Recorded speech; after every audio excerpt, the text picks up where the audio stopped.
सारे कस्बे के लोग उस अस्पताल को भूतहा अस्पताल कहते हैं। उस अस्पताल का असली नाम विक्टोरिया हॉस्पिटल है। इस अस्पताल को आज से करीब 100 साल पहले अंग्रेजों ने बनवाया था। उस अस्पताल के सामने एक कब्रिस्तान है। मेरे दादाजी ने मुझे बताया था कि आज से 60 साल पहले इस अस्पताल में ऑपरेशन के दौरान बहुत ही बड़ी भूल चूक हो गई थी, जिसकी वजह से एक लड़की की मौत हो गई। तब से उसी लड़की की आत्मा उस अस्पताल में भटकती फिरती है। रात को ढलते ही कोई भी इंसान उस रास्ते से नहीं गुजरता, क्योंकि उस लड़की की आत्मा राहगीरों को परेशान करती है। हालांकि मैं दादाजी की बताई पुरानी भूतहा कहानियों में ज़्यादा विश्वास नहीं करता था।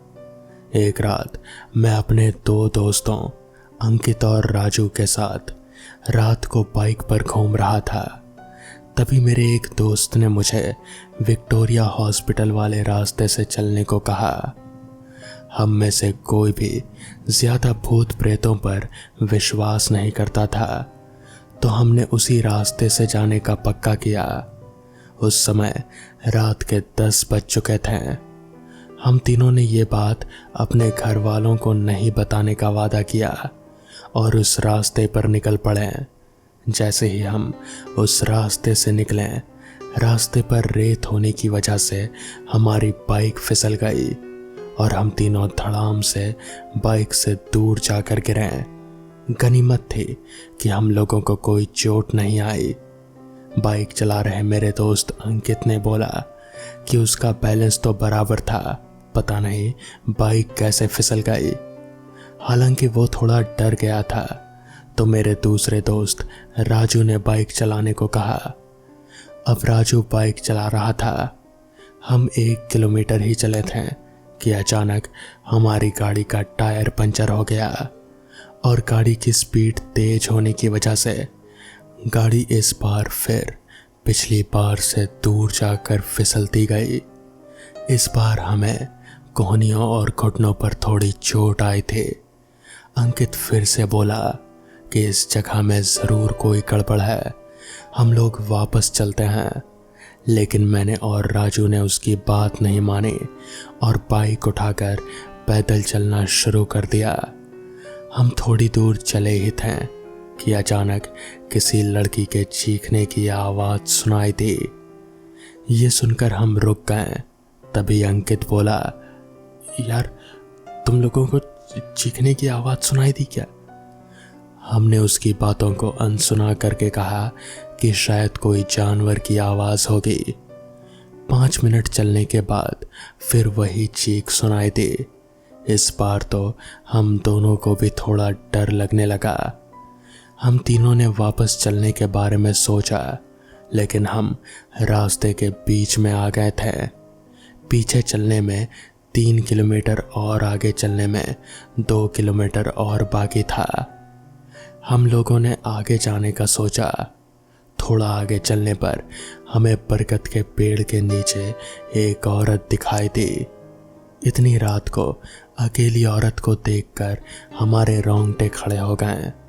हम लोगों ने पीछे मुड़ने का सोचा। तभी वो बूढ़ी औरत चिल्लाई, बेटा रुको, मुझे हाईवे तक का रास्ता बता दो। हमने पूछा, आप इतनी रात को इस रास्ते पर क्या कर रही हो? तो उस बुढ़िया ने कहा, मैं पड़ोस के गांव की रहने वाली हूँ और मेरे पास पैसे नहीं हैं, इसलिए मैं पैदल ही निकल पड़ी। हाईवे के पार मेरा गांव है। हमने उस बुढ़िया की बात का विश्वास कर लिया और आगे निकल पड़े। रास्ते में वो बुढ़िया हमसे सारी बातें पूछने लगी। बुढ़िया हम तीनों के पीछे चल रहे थे। हम तीनों दोस्त अब अपनी बात कर रहे थे। तभी राजू बोला, लो माँ जी, आगे आपका रास्ता। और वो जैसे ही पीछे मुड़ा तो वहाँ कोई नहीं था। हम तीनों की तो सिट्टी बिट्टी गुल हो गई। हम बाइक को धक्का मारते हुए जोर जोर से भागने लगे। भागते भागते अंकित ठोकर खाकर गिर गया और हमें जोर से चीख सुनाई दी। हमने भी बाइक को वहीं पटक कर अंकित के साथ दौड़ने लगे और अस्पताल के पास कब्रिस्तान तक पहुंच गए। ये सब होते होते रात के 12-1 बज चुके थे। हम पसीने से तरबतर हो गए थे और कब्रिस्तान पार कर एक मंदिर में रुक गए, क्योंकि अगर बिना बाइक के घर जाते हैं तो जूते पड़ते हैं। इसलिए उस रात मंदिर में ही रुक गए और सुबह होते ही बाइक लेकर अपने घर आ गए और घर वालों से कह दिया कि रात को दोस्त के यहाँ पर रुका था। उस रात के बाद से हम उस रास्ते पर कभी नहीं गए। मुझे आज भी सपने में वो भूतिया बुढ़िया और चीखने की आवाज़ें आती हैं। तो दोस्तों, ये थी आज की पहली कहानी। तो चलिए बढ़ते हैं आज की दूसरी कहानी की ओर। वो कोई गर्मियों की रात रही होगी। शहर के एक प्रतिष्ठित MBA कॉलेज के बॉयज हॉस्टल के छत पर 4 दोस्त बैठे हुए थे और हाथ में एक बोतल थी। उनके हाव भाव से लग रहा था कि शायद उस बोतल में शराब थी। भाई बस ये 2 दिन और बीत जाए, प्लेसमेंट भी सही से हो जाए, तब तो सब सेट है। सब अपनी अपनी जॉब में बिजी हो जाएंगे। सबको ऐसे हॉस्टल पे छत पर बैठना, दुनिया भर की बातें करना, जूनियर्स की रैगिंग लेना, ये सब बहुत याद आने वाला है। रजनीश ने विनोद को देखते हुए कहा, हाँ भाई, जब जिंदगी भी पूरी तरह से निर्धारित हो जाती है तब ये कॉलेज लाइफ बहुत याद आती है यार। देवेश ने विनोद और रजनीश के कंधों पर हाथ रखते हुए कहा, मगर सालों, क्या हम सभी उस घटना को कभी भूल पाएंगे जो उस दिन हुआ था? रजत ने कहीं शून्य में देखते हुए कहा, साले मनहूस, तेरा हर वक्त ऐसी बातें करना जरूरी है क्या? कभी तो उस बात को भूल जाया कर और हमें भी भूल जाने दिया कर। विनोद ने रजत को घूरते हुए कहा, वो बात, हाँ, वो बात हमारी जिंदगी का एक ऐसा कड़वा सच है जिसे हम चाहकर भी नहीं बदल सकते। रजत ने कहा, अंधेरी रात में जब चांद भी बादलों के पीछे कहीं दुबका पड़ा था, उस 2 मंजिला भव्य हॉस्टल के सामने वाली सड़क से लगी रोड लाइट ही थे जो अंधेरे को मिटाने की कोशिश कर रहे थे, मगर अचानक वो भी ऑन ऑफ होने लगी और पास से घर घर की आवाजें आने लगी। चलो भाई, मौसम खराब हो रहा है, चलो नीचे चलते हैं। इस रजत की बातें सुनने से बेहतर है कि हम सब अपने अपने बिस्तर पर जाकर सो ही जाएं। देवेश ने कहा।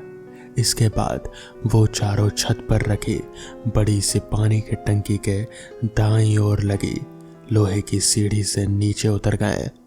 सब कुछ शांत हो गया था, मगर काले आसमान में बिजली चमक उठी और पानी की टंकी की ओट में एक बड़ा सा काला साया खड़ा नजर आया, जिसकी एक जोड़ी बिल्लौरी आंखें चमक रहे थे और अगले ही पल वो गायब था।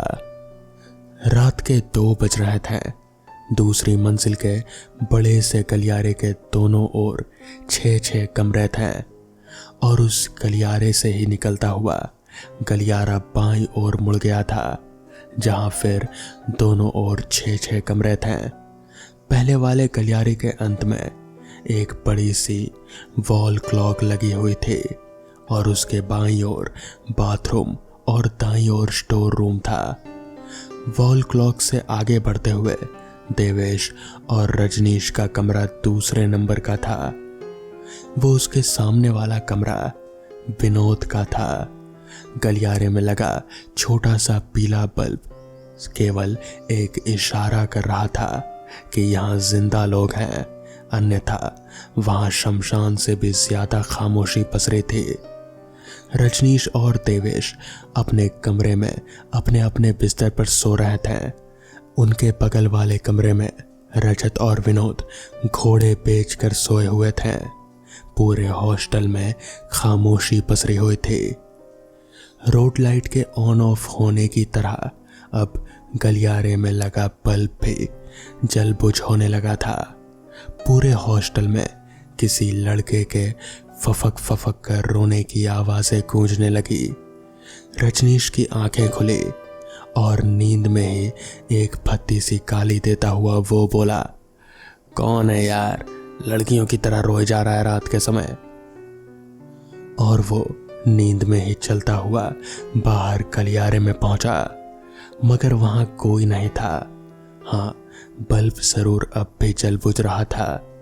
रजनीश ने पूरी दूसरी मंजिल छान मारी, मगर कहीं कोई नहीं मिला। थक कर वो वापस अपने कमरे में सोने के लिए जा ही रहा था कि तभी रोने की आवाज और तेज हो गई। इस बार ध्यान से सुनने पर रजनीश को वो आवाज बाथरूम से आती हुई महसूस हुई। कौन रो रहा है यार लड़कियों की तरह? उसने बाथरूम में झांक कर देखा तो कोई भी नजर नहीं आया, मगर अब गलियारे में लगे उस पीले बल्ब के साथ साथ बाथरूम की लाइट्स भी जलने बुझने लगी थी। रोने की आवाज अब पूरी तरह से बंद हो गए थे। इस बार वो थोड़ा सकपका गया, मगर डरा नहीं। उसने सोचा कि जब यहाँ आ ही गया हूं तो हल्का होकर ही चलता हूं, और वो अपना काम निपटाने लगा। उसे लगा कि कोई है जो उसकी पीठ को घूरे जा रहा है, और अचानक ही उसने अपना सिर झटका, मानो अपने दिमाग में आने वाले विचारों को झटक रहा हो, और सामने लगे शीशे को देखने लगा। पर सामने देखते ही उसकी रीढ़ की हड्डी में एक ठंडी लहर दौड़ गई।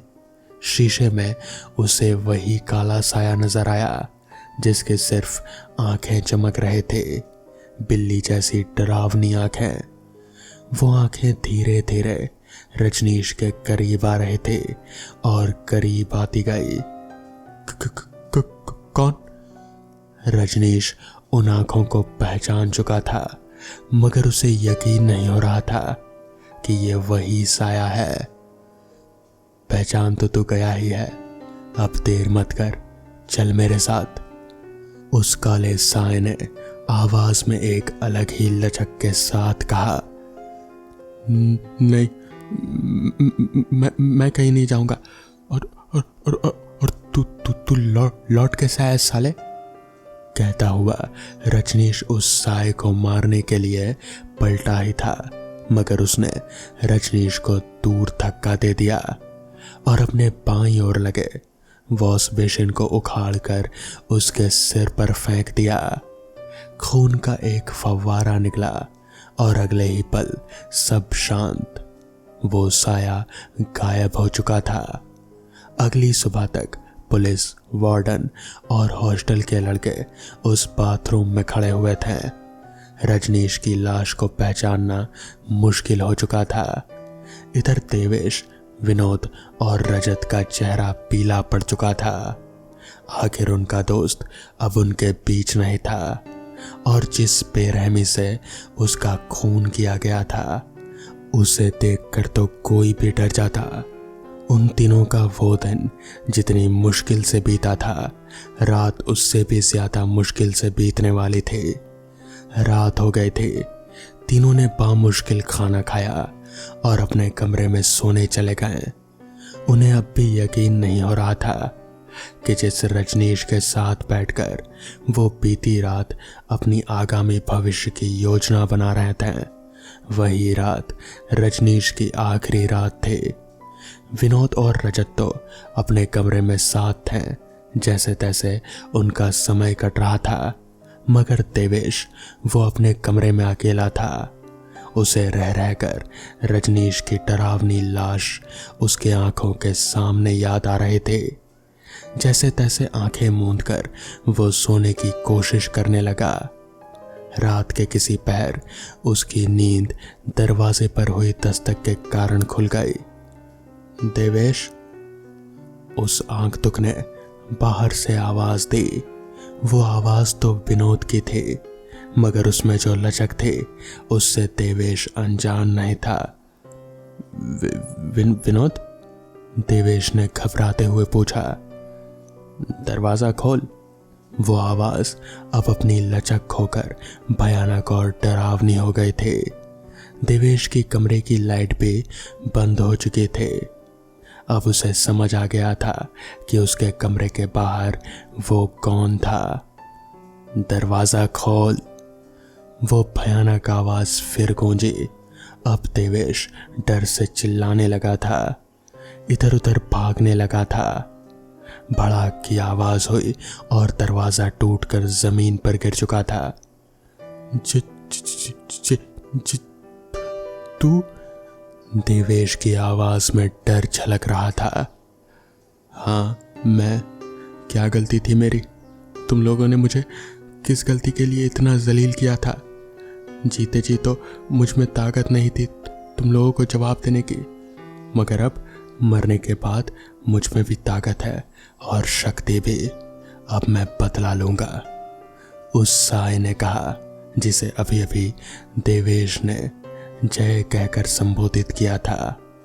वो एक झटके में ही देवेश के सामने आ खड़ा हुआ और देवेश डर से कांपने लगा। मुझे छोड़ दे जाए, मैंने वो सब जानबूझकर नहीं किया था। जाने दे भाई, प्लीज प्लीज। देवेश घिघियाता हुआ बोला। जय के सामने हाथ जोड़कर वो खड़ा था। कभी मैं भी ऐसे ही बोला करता था, तुमने छोड़ा था मुझे, जय ने गुस्से में कहा। वो अब भी एक साय के ही रूप में था। उस घुप अंधेरे में सिर्फ उसकी बिल्लौरी आंखें ही चमक रहे थे। मुझे छोड़ दे। देवेश का वाक्य पूरा होने से पहले ही एक गुलाबी रंग का दुपट्टा हवा में उड़ता हुआ आया और उसका एक सिरा देवेश के गले के चारों ओर गोल गोल लिपटता गया और दूसरा सिरा पंखे से जाकर बंध गया। देवेश हवा में झूल गया। उसकी जीभ बाहर लटकी हुई थी और गर्दन एक ओर मुड़ी हुई थी। जय जा चुका था अपना एक और बदला लेकर। दरवाजा वापस अपनी जगह लग गया था, बिल्कुल पहले की तरह। अगली सुबह जब देवेश बहुत देर तक भी अपने कमरे से बाहर नहीं निकला तो रजत और विनोद ने वार्डन को बुला लिया और इसके बाद जब देवेश के कमरे का दरवाजा तोड़ा गया तो सब सुन्न रह गए। देवेश की लाश पंखे से लटकी हुई थी और उसमें सफेद रंग के कीड़े रेंग रहे थे। पूरी लाश सड़ चुकी थी, मगर ऐसा मुमकिन नहीं था।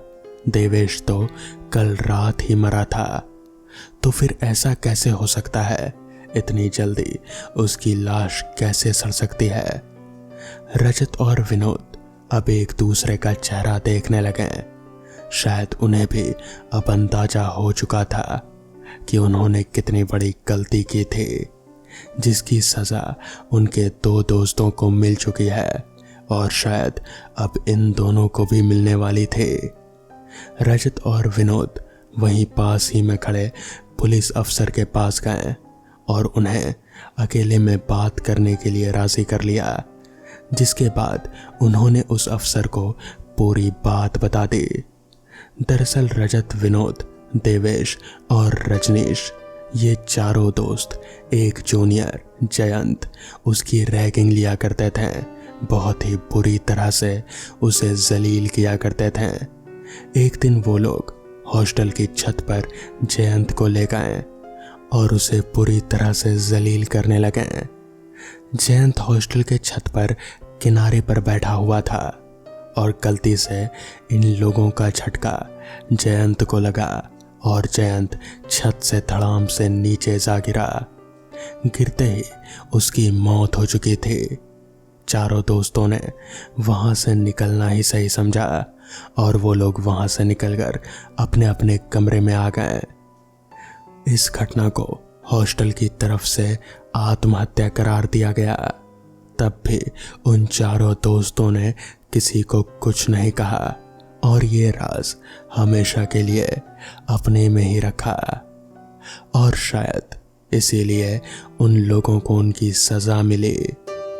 बाकी अब बचे 2 दोस्त, उन्हें पुलिस कस्टडी में ले लिया गया और फिर उन्हें कुछ नहीं हुआ। तो दोस्तों, ये थी आज की पहली कहानी। तो चलिए बढ़ते हैं आज की दूसरी कहानी की ओर। कन्हैयालाल मिश्रा जी एक शिक्षक थे। हाल ही में उनकी पोस्टिंग आनंद गांव में हुई थी। ड्यूटी ज्वाइन करने से 2 दिन पहले ही वो अपने परिवार समेत आनंद गांव में रहने आए थे। उनके परिवार में उनकी पत्नी, 6 साल की बच्ची और 4 साल का बेटा था। वहां उन्हें एक घर भी पसंद आया। उन लोगों ने वहां रहने की उसी घर का चुनाव किया।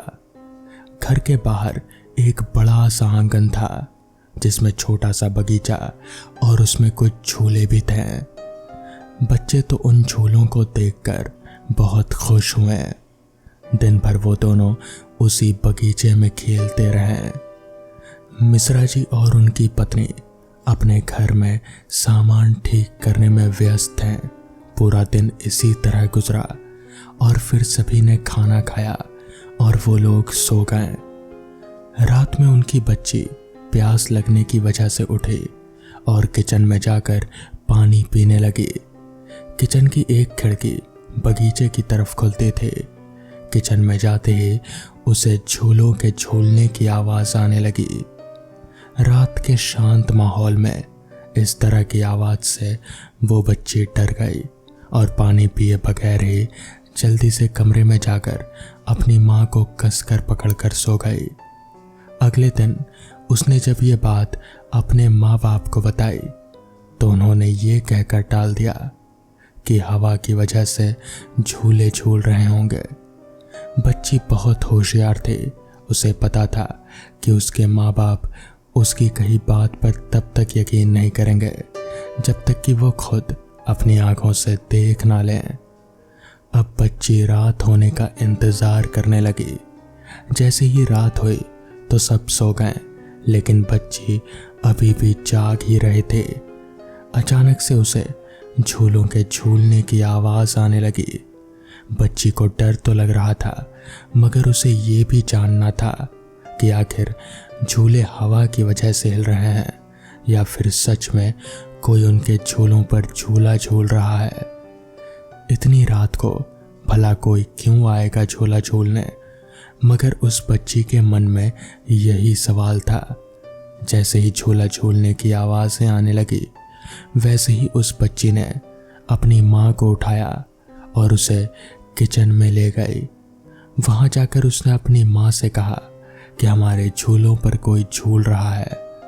माँ को पता था कि रात में हवा के चलते झूला झूलने की आवाज़ होती होगी, पर फिर भी बच्ची की तसल्ली के लिए उसने किचन की खिड़की खोली और दिखाया कि वहाँ कोई नहीं है। बच्ची को अब इस बात पर यकीन हो चुका था। वो पानी पीकर सोने के लिए कमरे में चली गई, लेकिन उसकी माँ को याद आया कि खिड़की खुली ही रह गई है। वो खिड़की बंद करने के लिए किचन में चली गई और खिड़की बंद करने लगी। तभी उसका ध्यान एक बार फिर झूले की ओर गया। झूले जोर जोर से झूल रहे थे, जबकि हवा भी बंद थी। वो देखकर मिसेस मिश्रा चौंक गई और अगले ही पल वो डर के मारे झटके से पीछे हो गई। आंगन के बगीचे में उन झूलों की तरफ से बच्चों के हंसने की आवाजें आ रहे थे। अचानक से मिसेस मिश्रा को किसी के आने की आहट होने लगी। ऐसा लग रहा था कि कोई खिड़की की तरफ ही आ रहा है।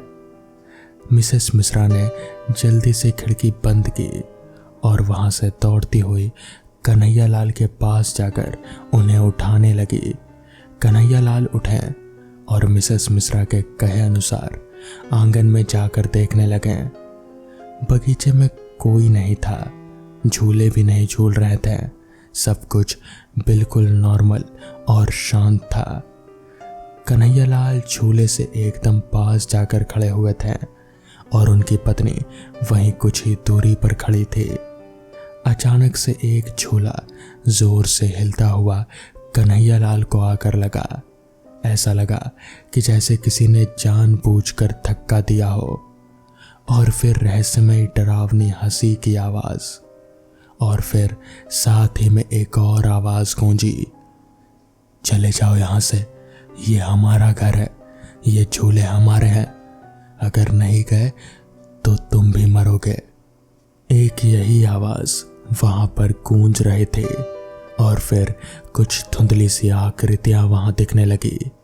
उससे ये पता चल रहा था कि वो आकृतियां बच्चों की थी। मिश्रा जी की पत्नी बहुत डर गई और कन्हैयालाल तो बेहोश होकर जमीन पर ही पड़े हुए थे। अगले दिन होश आने पर कन्हैयालाल मिश्रा ने अपने परिवार समेत वो घर छोड़ दिया और पूरे गांव में ये बात फैल गई कि वहां भूतिया झूले झूलते रहते हैं। तो दोस्तों, ये थी आज की कहानियाँ। अगर आपको ये कहानियाँ पसंद आई हो तो वीडियो को लाइक और चैनल को सब्सक्राइब करना ना भूलें। तो मैं आपका दोस्त आर्यन जल्द ही मिलूँगा आपसे ऐसी ही नई कहानियों के साथ। तब तक के लिए अपना ख्याल रखें।